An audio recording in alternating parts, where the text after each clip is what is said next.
There's been a lot of news today about Canelo Alvarez, which opponents he will be targeting. My understanding is he signed with HBO and will be fighting in May and in September next year at the same time as Floyd Mayweather, competing for pay-per-view buys on the same night as Floyd when he fights on Showtime. It's a pretty bold move to take on Floyd, and it's a move that Canelo will almost certainly lose unless he is in against truly marquee names of the division. In a sense, I think this is good for boxing, because I think it won't allow Floyd to fight anyone but the best of the best. If Canelo is in against a world-class operator, Floyd won't be able to get away with selling as many PPVs as he needs to make his cut, unless Floyd is up against an absolute superstar. Now, in his statement today, Canelo was quite clear that the fight with Miguel Cotto had not been made for next May, and that there was still a lot of work to do with that fight. It was some way off being agreed. He's next in against Joshua Clottey in a fight that he's expected to win.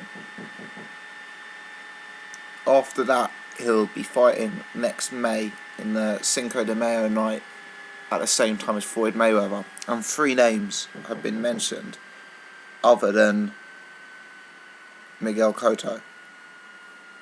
First is Manny Pacquiao. I see this fight as very unlikely due to weight. Manny Pacquiao recently been campaigning at welterweight. In my opinion, he's a small welterweight. Pacquiao's known as a sort of dynamic, devastating puncher.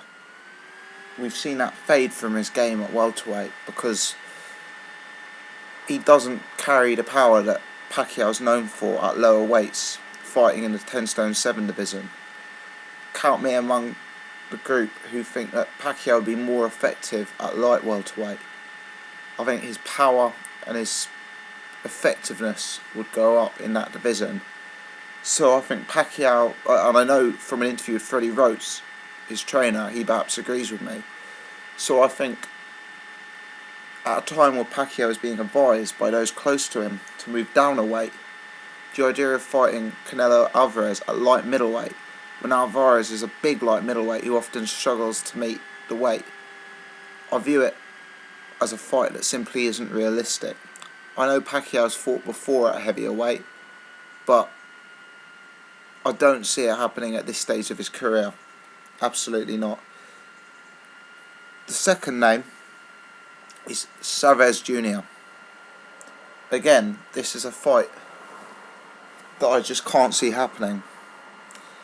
Canelo is a big light middleweight because of his frame. You know, he's a bulky guy, but he's not an overly tall guy. I remember people were staggered that Floyd Mayweather actually appeared to be taller than Canelo when they weighed in for their fight. I think whilst Canelo is a powerful light middleweight, he's on the small side for fighting at regular middleweight, 11 stone 7.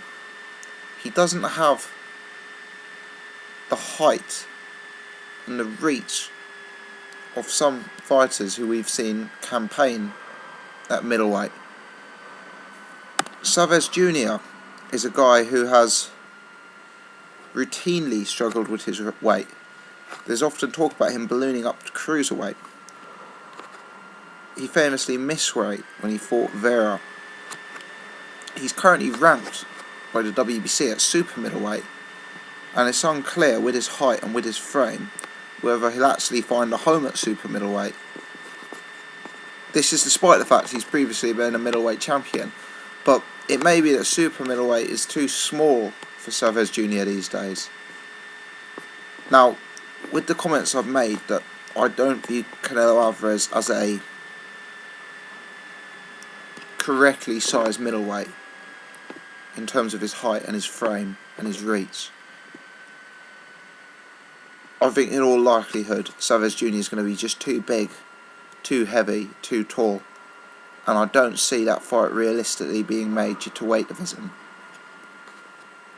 Finally, you've got Gennady Golovkin. Now this is a fight that does make sense in terms of weight, unlike the Manny Pacquiao and Chavez Jr. fights. I recently did a video about Gennady Golovkin's check weigh-in. For 30 days ahead of his fight with Marco Antonio Rubio, he weighed in for a 160 fight at 165. Golovkin is not a big middleweight. Golovkin is someone who walks around 30 days before a fight, only 5 pounds over the limit. In the video I mentioned, I forecasted that Golovkin wouldn't be able to fight Frost and Ward due to size difference alone. And I suggested that if he is targeting the massive fights, perhaps he would be better off looking at light middleweight against the likes of Alvarez, against the likes of Floyd Mayweather, as opposed to looking upwards at the likes of Frost and Ward. Perhaps Golovkin could put his middleweight title on the line, and a catchweight could be agreed 1 or 2 pounds below the middleweight limit, say 158. That would be a realistic fight for Alvarez. It wouldn't be a fight against a massive middleweight. It would allow him to step up from light middleweight, where he has been struggling at the weight. And it may even be that on fight night, out of the two competitors, Alvarez comes in heavier. So out of the names being bandied around, I discount Pacquiao, I discount Chavez Jr. I think Golovkin's realistic. Whether or not that fight sells due to commercial reasons is another factor altogether.